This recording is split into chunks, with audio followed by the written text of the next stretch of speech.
Alors on peut aussi ordonner les éléments avec la classe order à laquelle on précise une position.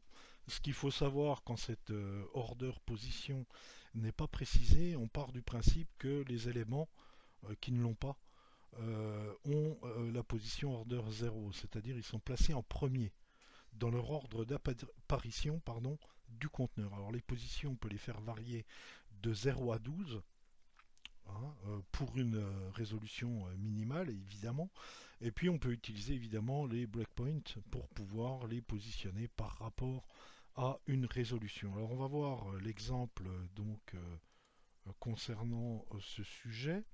Alors évidemment toujours le même principe, j'ai une classe deflex qui permet de passer en display flex, et puis ici j'ai mes 5 items. Alors par principe, comme j'ai rien précisé, tous les éléments sont en position 0. Alors ici, par exemple, je vais faire un order-1. Ici, je vais faire un order-2. Donc, si je suis ce que j'ai dit, évidemment, en premier lieu, on verra apparaître celui-là, ensuite celui-là, ensuite celui-là. Pourquoi? Parce que comme il n'y a aucune position qui a été précisée, les éléments vont être passés en position order 0. Donc, et puis ensuite, on placera le deuxième, et ensuite, on placera le quatrième. Donc, on devrait voir apparaître item 1, item 3, item 5, puis 2 et 4. Donc voilà, c'est effectivement ce que je vous ai précisé.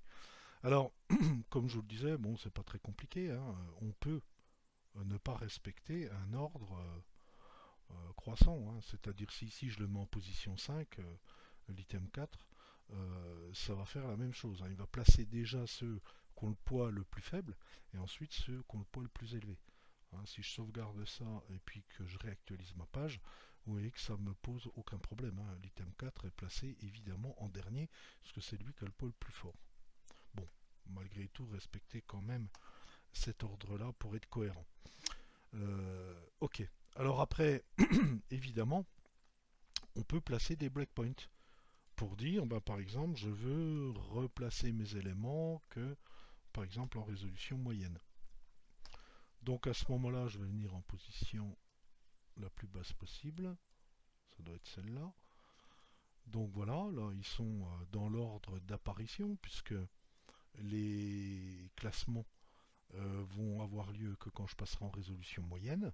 Et puis quand je vais augmenter pour passer en résolution moyenne, donc on va reclasser l'item 2 et l'item 4 à partir de là, puisque avant en résolution la plus basse, ils ont leur ordre d'apparition. Voilà.